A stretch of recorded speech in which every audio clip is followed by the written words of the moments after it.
Well, I want to thank you on behalf of Diplomatic Connections to see us at all, for seeing us. That's very kind of you. And I want to start by saying, what exactly does a military attaché do? I mean, the traditional perception, of course, is that he basically is a sort of commissioned or authorized intelligence person. Probably this is one of the perception, as you Right. know, but really our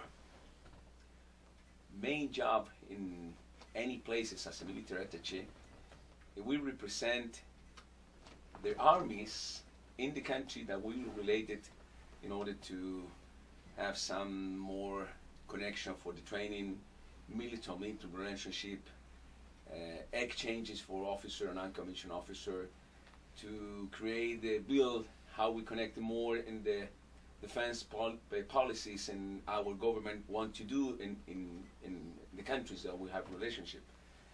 We are part of the embassy teams, and also we are connected for the policy the ambassador have in different, in this case, Chile and United States. In my particular case, as a chief of the Chilean military mission here in the United States, I am the representative of the Army, and also have my responsible for all the officers and non-commissioned officers that are working in the United States in different places. For example, we have a liaison officer in Fort Benning, Georgia, in the Western Hemisphere Institute. We have a liaison officer in the Foreign Military Sales in Huntsville, Alabama. We have another colonel in the Fort Leavenworth in the CAC organization for the United States, the doctrine and where the people have the staff master knowledge. And also we have a lieutenant colonel in 82nd Airborne Division in Fort Bragg. Right. All those people work for in the chain of my command. Mm-hmm. And this is the reason that as a military attaché and also the chief of this mission, I am very in relation for the mil-to-mil relationship with the United States Army. That's in this case is very special relationship because we have some relation for the Army as institutions, but also we have a very operational relationship with the Southcom. Yes. This is, all right. the combined operation of the Army Southcom, but also in particular with the part of the Army is Army South. This is a place in San Antonio. Oh, right. We have a bilateral agreement with this army, mm-hmm. and that's a lot of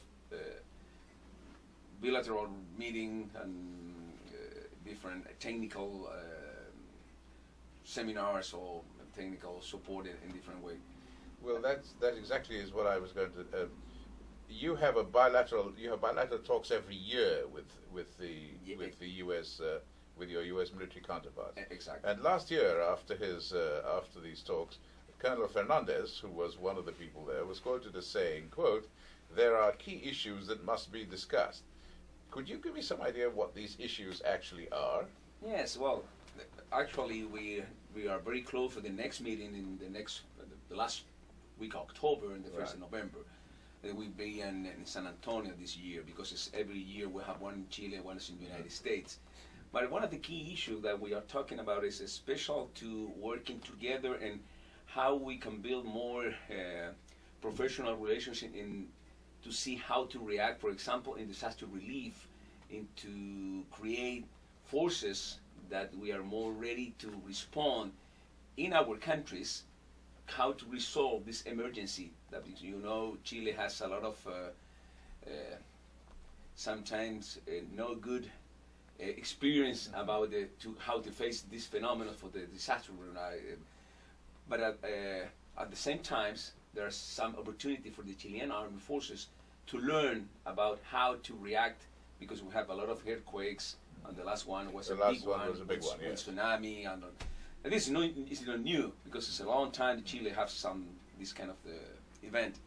The biggest one in the world was in 1960. It was the earthquake 9.5, and at this time all the institutions in Chile learned to more about how to deal with that.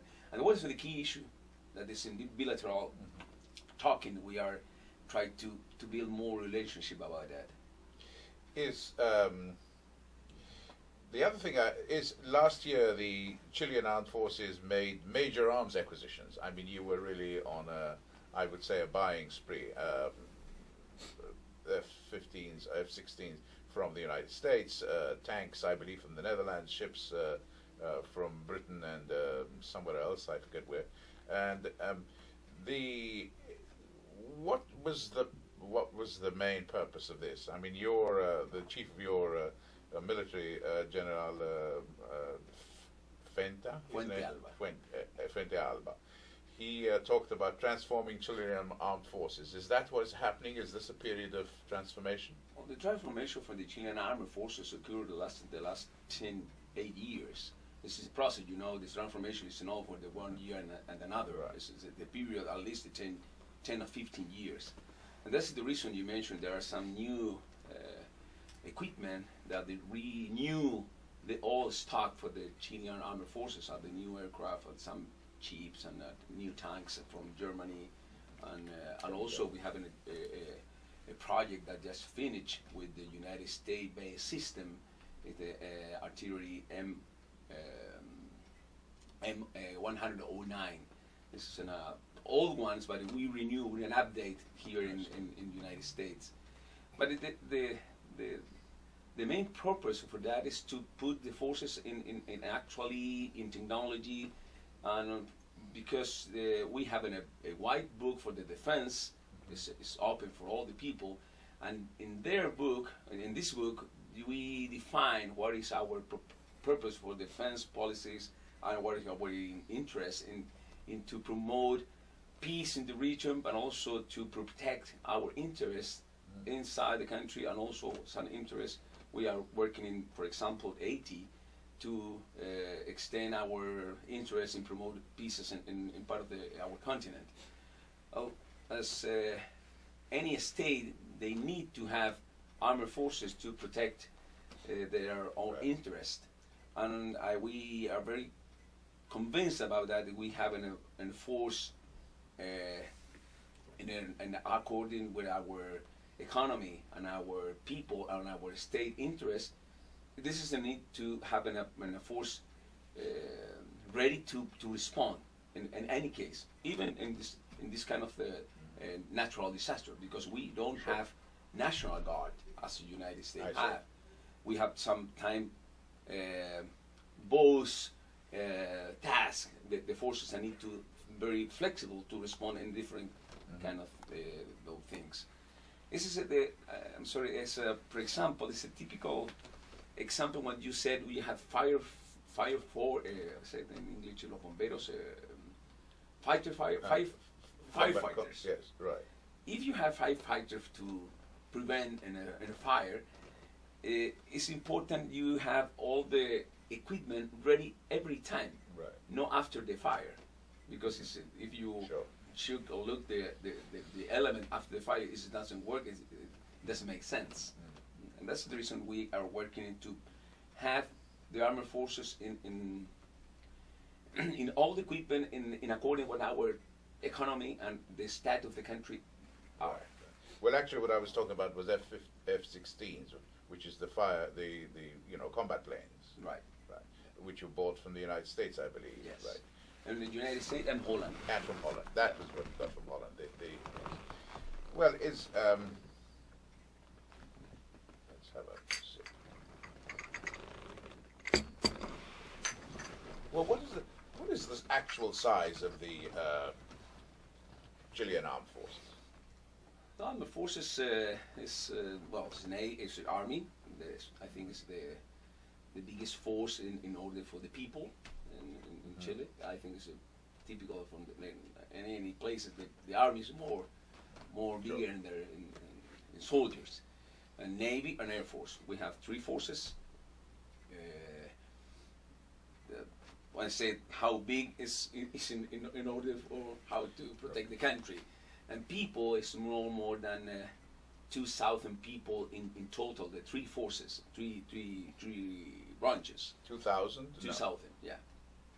I'm sorry, 200,000. 200,000.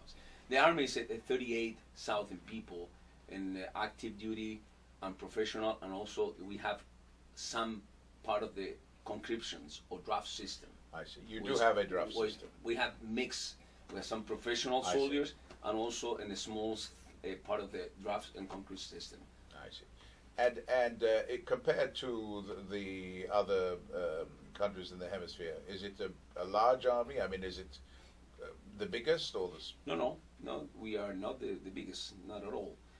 We have a very in the average for the region. I see. Because the country, we have 17 million people, and it's in a very, I think, equivalent with the size of the country are.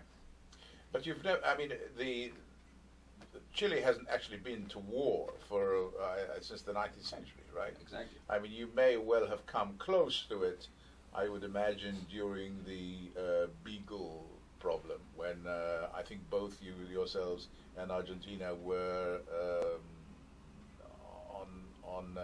on a state of alert. Right. However, this was resolved by the Vatican. By the Vatican. Thanks God. Thank God, yeah. But that was it. I mean, that's the last time that you were summoned. Yeah, we had the treaty, and we have very, very good relationship with Argentina, and also even between armed forces, we have a very, very close relationship. We have exchange. Even we create a combined unit with Argentina.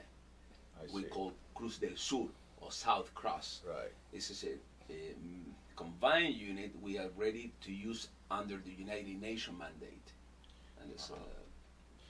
Do you ever envision? Do you ever imagine a situation where, in the hemisphere, you might have a NATO type arrangement, something like the North Atlantic Agreement? Well, this is difficult to understand and to say yes or no in the same model, or exactly what this kind of model. But we have some very interesting new initiative in the hemisphere we call UNASUR.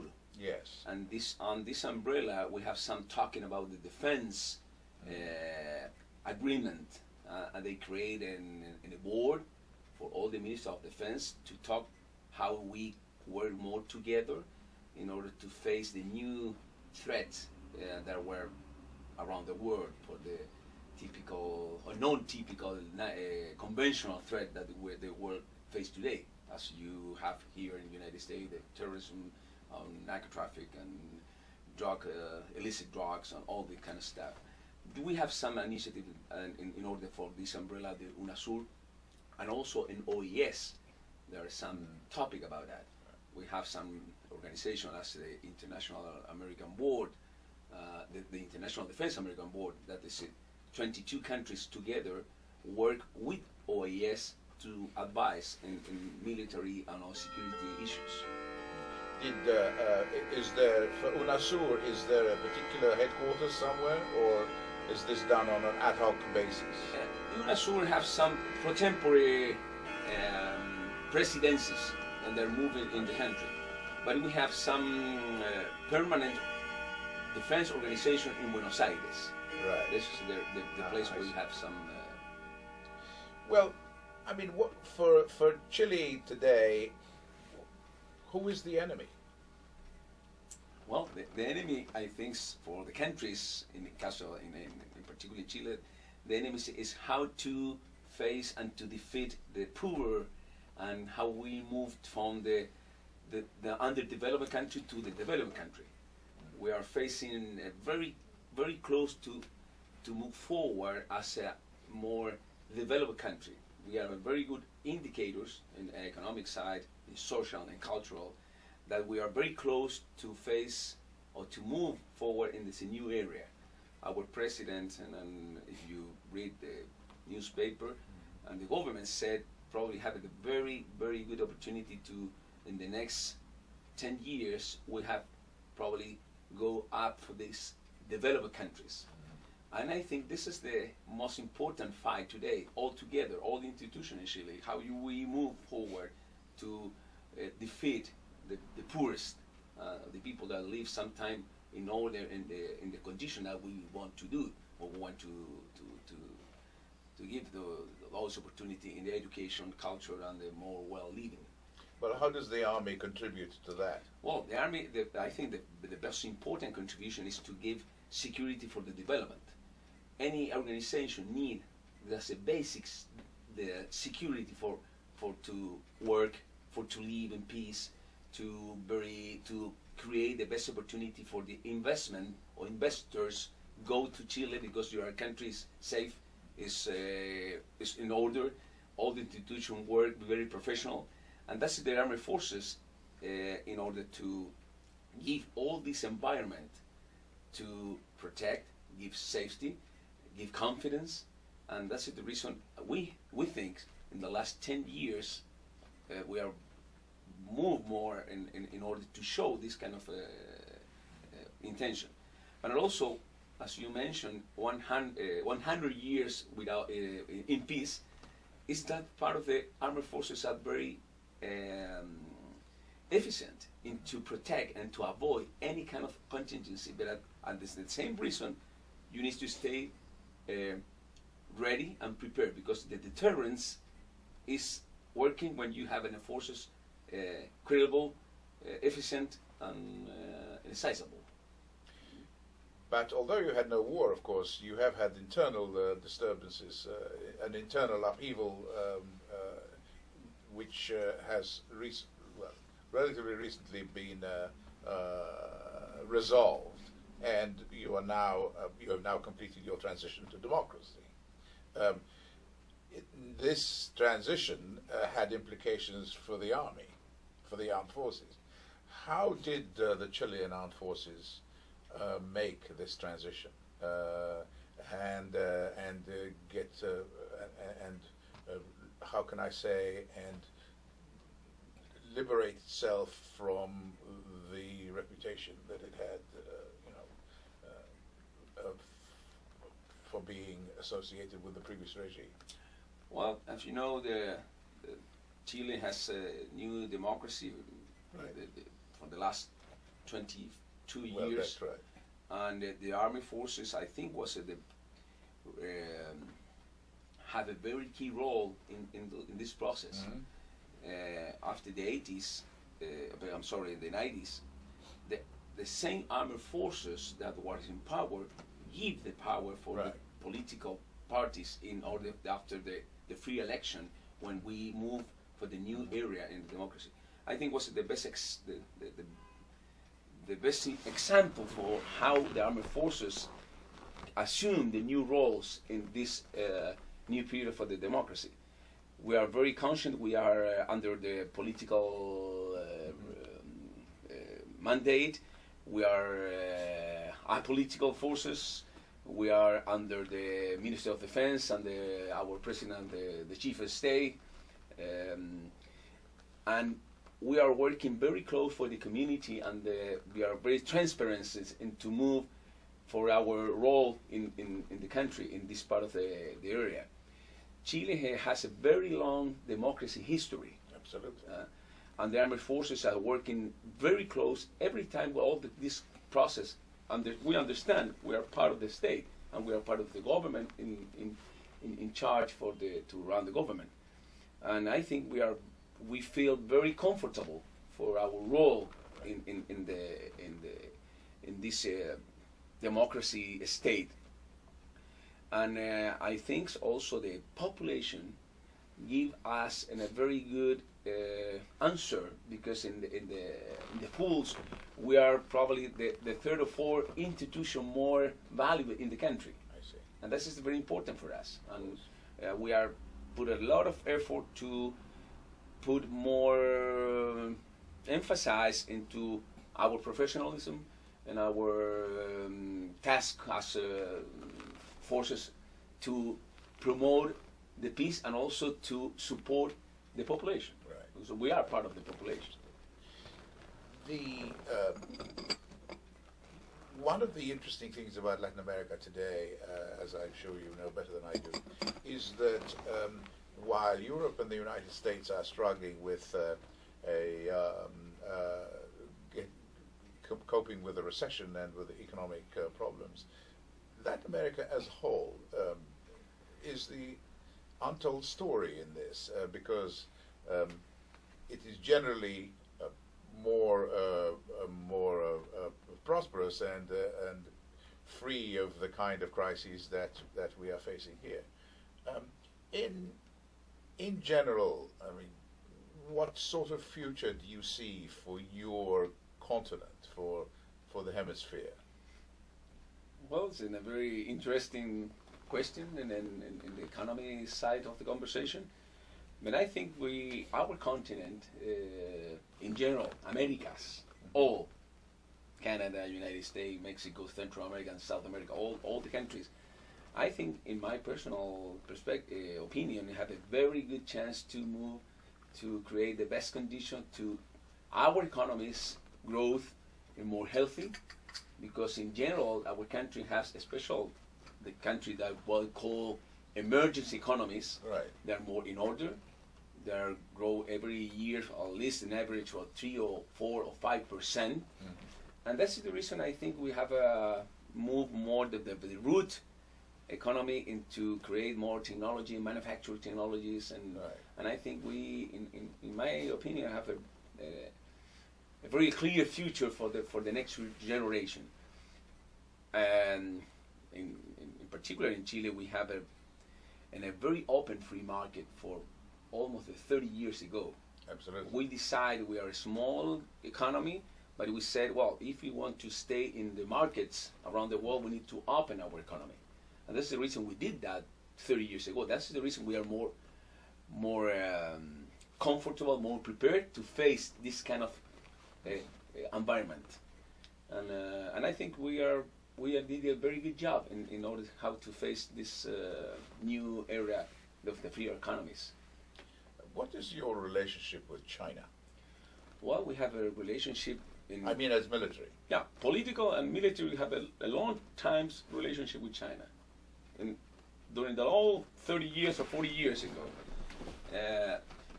we have mission, we have military attache in China, and this is more that to know more about how the institution works. We don't have material exchanges because we don't have technology from China. And I think our military relations is more than to talk and to have some exchange for the languages and to exchange some people and to educate in some institute. But no more than that because we're very different in how we will deal with the technology. I mean, but also your industrial base is copper, isn't it? Yes. And you export copper to them in great quantities. Exactly. That's I think our relationship with China is more in the economic side. Right. Because he's the #1 buyer in copper in Chile right now. Sure. And this, right.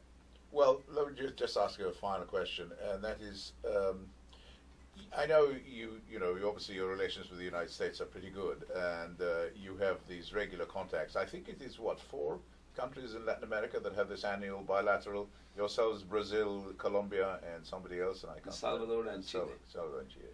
So, what would you like from the United States that they don't give you? I think we have a very good talk in any topics and in any things that we are thinking we can deal in the near future for new things.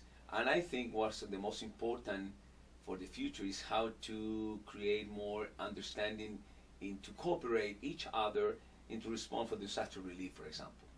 I think this is one of the way we can move more to create the best thing to not only to stay to support people in Chile.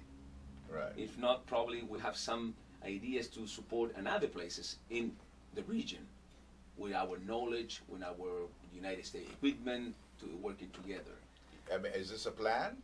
This is an idea to move in how to create this. Probably we can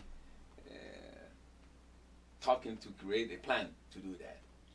In other words, to create a sort of international, not international, but a regional a combined or bilateral unit or disaster unit that could go to exactly. In fact, a sort of special forces really that deals with disasters. Sometimes these kind of forces that are very good to deal with the first moment that we need to stay on the Right. food, or is Right.